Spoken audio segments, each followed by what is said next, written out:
নারী মানেই অবলা, অসহায়। আর যদি কথা হয় ৩০০ বছর পূর্বের, তাহলে তো কথাই নেই। রানী অহল্যাবাই হোলকার, জন্ম ১৭২৫ সালের ৩১ মে। তিনি ছিলেন মারাঠা সাম্রাজ্যের রানী, মানকোজি সিন্দের এক কন্যা।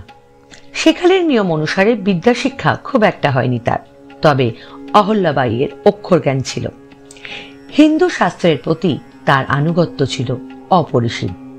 দীর্ঘ ৩০ বছর ধরে অহল্যাবাই এক বিশাল ভূখণ্ডের উপর নিজের আধিপত্য কায়েম রাখতে পেরেছিলেন।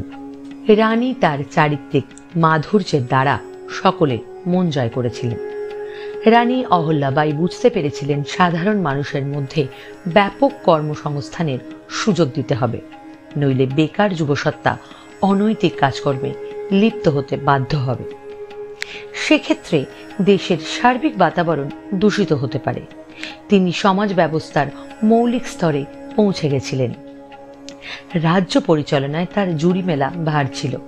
সমাজ ব্যবস্থাকে শিক্ষিত করার জন্য তার অবদান অতুলনীয়। অহল্যাবাই হোলকারের অবদান ইতিহাসের পাতাতে লেখা তো আছেই, এমনকি আমাদের সাধারণ জীবনেও তার প্রভাব এখনো রয়েছে। ভাবছেন কিভাবে? অহল্যাবাই যখন রানী হলেন তখনই তাদের অর্থের পরিমাণ ছিল প্রায় ১৬ কোটি। এই সম্পূর্ণ অর্থ দিয়ে তিনি জনগণের নানা প্রয়োজন মেটাতেন। সারা ভারতব্যাপী অসংখ্য মন্দির নির্মাণ এবং পুনরুদ্ধারে তার অবদান অনস্বীকার্য। কয়েকটি উদাহরণ দিই।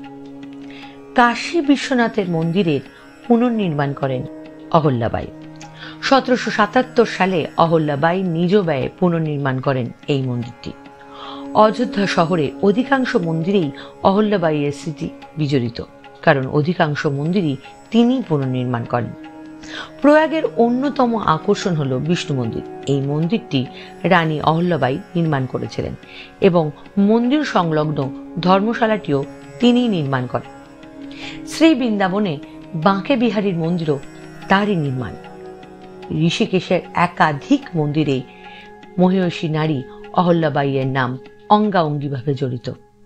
উত্তরাখণ্ডে রানী অহল্যাবাই নির্মিত বিশ্বনাথ মন্দির, কেদারনাথ মন্দির, অন্নপূর্ণা মন্দির, ভৈরব মন্দির ছাড়াও অসংখ্য ধর্মশালা রয়েছে। এবার আসি ভারতের অন্যতম জনপ্রিয় মন্দির পুরী। এই মন্দির সংস্কার সাধনেও অহল্যাবাই নানা সময় নানাভাবে অর্থ সাহায্য করেছে। এরম আরো অনেক অনেক তীর্থক্ষেত্র রয়েছে যা অহল্যাবাইয়ের স্মৃতি বিজড়িত। এই নারী দিবসে নারীদের অধিকারের লড়াই যখন দেখি, তখন এরম নারীর কথা উল্লেখ না করলেই নয়। কারণ সেই সময় নারীদের জন্ম থেকে মৃত্যু পর্যন্ত পুরোটাই ছিল পুরুষ শাসিত। সে মতো অবস্থায় তিনি তার সর্বস্ব দিয়ে জনসাধারণের কল্যাণ করেছেন। নারী দিবসের শুভেচ্ছা সবাইকে।